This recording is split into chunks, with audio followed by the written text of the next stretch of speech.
Hello दोस्तों, आइए देखते हैं यूपीएससी सीसेट 2024 का ये क्वेश्चन। तो क्वेश्चन कहता है let P and Q be positive integer satisfying P less than Q and P plus Q equal to K. What is the smallest value of K that does not determine P and Q uniquely. Options हैं 3, 4, 5 and 6।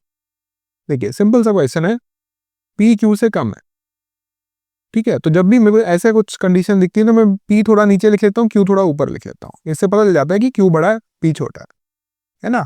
और p plus Q का सम बराबर के है ना। तो ये positive integers है, पॉजिटिव इंटीजर्स हैं तो मतलब 1 से बड़े होंगे, तो 1, 2, 3 ऑनवर्ड्स है, ठीक है, 0 नहीं हो सकता। What is the smallest value of k that does not determine p and q uniquely, है ना। तो k की स्मॉलेस्ट वैल्यू ऐसी कौन सी है जिससे आप p और q को डिटरमाइन ही ना कर पाए कि कौन सा क्या है। अब मान लीजिए k की स्मॉलेस्ट वैल्यू क्या हो सकती है, जब p और q स्मॉलेस्ट होंगे तो p 1 है तो 2 है तो 3 है।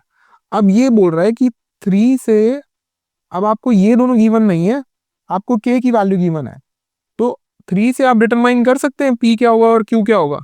हाँ जी कर सकते हैं कि p 1 होगा q 2 होगा। क्या p 2 और q 1 हो सकता है? ऐसा नहीं है, बिकॉज मुझे गिवन है कि p is less than q, है ना। तो ये है, तो 3 से आप डिटरमाइन कर पाए कि p और q क्या है ना। There could be multiple possibilities also, कि कई सारी पॉसिबिलिटीज है कि p ये भी हो सकता है, ये भी हो सकता है। बट इस केस में गिवन की k 3 है, आप p और q को यूनिकली डिटरमाइन कर पाए। यूनिकली मतलब एक ही particular pair of p and q आना चाहिए, तो वो कर पाए हैं यहाँ पे, हाँ कर पाए हैं। आप देखिए k की वैल्यू 4 लेते हैं, 3 से बड़ा 4, तो p और q क्या हो सकता है, बोल दो 1, 3 हो सकता है ना। 2, 2 हो सकता है, 2, 2 हो सकता है क्या? नहीं, बिकॉज p छोटा है, बराबर तो हो ही नहीं सकते, तो ये भी नहीं हो सकते। तो क्या आपने इस वैल्यू ऑफ k से इन दोनों को यूनिकली डिटरमाइन कर लिया? हाँ कर लिया, कि ये 1 और 3 ही हो सकते हैं। 3 1 हो सकते हैं? नहीं हो सकते, बिकॉज ये छोटा होना रहेगा, ये भी नहीं हो सकते। तो 3 ही पॉसिबिलिटीज बनती थी, तो एक पॉसिबिलिटी सही है, तो मैं बोलता हूँ यूनिकली मैंने डिटरमाइन कर लिया। नेक्स्ट k की वैल्यू क्या कर सकते हैं, 5।